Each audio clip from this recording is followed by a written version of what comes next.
Le 22e Salon du Livre débute demain à la Maison de la Culture. Un vent venu du Pacifique va à nouveau souffler sur le Pepe-a-Hiro selon les organisateurs. Effectivement, des invités de Hawaï, de Nouvelle-Zélande, d'Australie, du Vanuatu, de Papouasie-Nouvelle-Guinée et de Nouvelle-Calédonie font le déplacement. Des cooking classes aux discussions sur la transition alimentaire. Le thème Ma'a provoquera de belles rencontres. Et parmi les autrices que vous pourrez rencontrer, Célestine Hitiura Vaite. Bonsoir, bienvenue. Yorana, madame. Vous avez écrit une trilogie, L'Arbre à pain, Frangipanier et Tiare. 3 livres sur le quotidien d'une famille d'un quartier populaire de Tahiti. Ça y est, vous êtes arrivé au bout de la trilogie. Vous n'allez pas en écrire de 4e? On m'a beaucoup demandé, est-ce que Matrina va réapparaître? Non, elle a posé son balai. Mais en ce moment, je travaille avec Filmin Tahiri pour une télésérie. Parce qu'être écrivain, c'est un travail très solitaire, mais qui peut devenir un travail collectif. Et j'ai vraiment hâte que L'Arbre à pain, Frangipanier et Tiare donne des emplois à des milliers de Polynésiens. Ça pourrait devenir une série télévisée. Ça va devenir une. Voilà.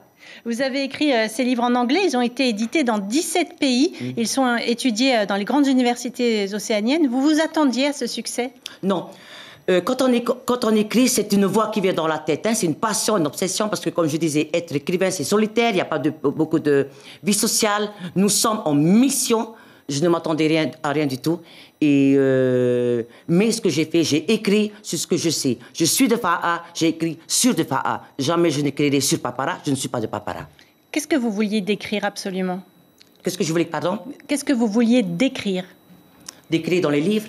La vie de tous les jours, la force, notre philosophie, nos dialogues, nous, par nous, voilà. Que diriez-vous à un Polynésien qui veut écrire, justement, et qui manque de confiance? Haremai.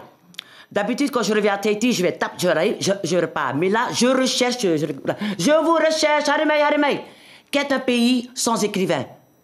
Je vous recherche. Nous avons toujours raconté des histoires, maintenant on les raconte sur le papier. C'est rien du tout. Je peux vous aider.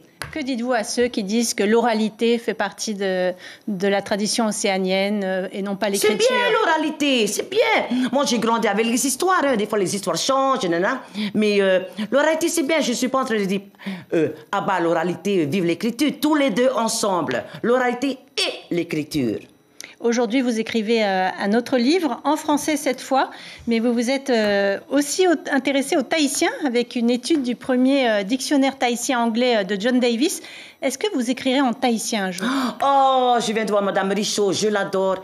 Écoutez, il y a 5 ans, j'ai voulu reconnecter avec la langue et j'ai hâte, pour ce moment, je suis un peu toujours au début, j'ai hâte de voir où est-ce que ma créativité ira avec cette langue.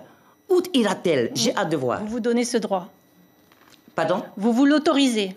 Je suis tahitienne, c'est ma langue. Ah oui. Non seulement je m'autorise, mais les ancêtres aussi m'autorisent. Qu'attendez-vous du Salon du Livre? Que les enfants viennent. Moi, j'aime les enfants. J'étais institutrice avant de partir au Fénois. Haremai, ne ete hama, haremai, papa, maman, tonton, tati, cousin, cousine, marin, parrain. Venez acheter un livre, c'est un beau cadeau. Et je voyais là sur les journaux, je sais pas, j'ai pas beaucoup de temps, pour le SOS Suicide. Tu sais, les enfants, où je regarde, les enfants, il faut parler. Si on ne vous écoutez pas, écrivez sur du papier. Écrivez. Là, en Australie... C'est libérateur. L'écriture, c'est libérateur. Oh, très. En Australie, je fais beaucoup d'écriture créative avec des jeunes du pays qui n'aiment pas qu'on les appelle les aborigènes. Ils sont des enfants, des Tamaris, des enfants du clan Yuin ou du clan Magapa. Ils sont des enfants, ils sont des teenagers, des adolescents. Ça les a beaucoup aidés. Mais ce qui s'écrit, ça ne veut pas dire que tu écris pour publier. Des fois, tu écris pour te purger. C'est comme une prière. L'écriture est une prière. Un grand merci, Célestine Hitiura Vaite. Un grand merci pour ceux qui veulent poursuivre la conversation. Bien sûr, le Salon des Livres. Je rappelle qu'il débute demain. Il se tient jusqu'au 20 novembre à la Maison de la Culture avec de nombreuses animations. L'information en continu sur Polynésie la première, Internet et réseaux sociaux.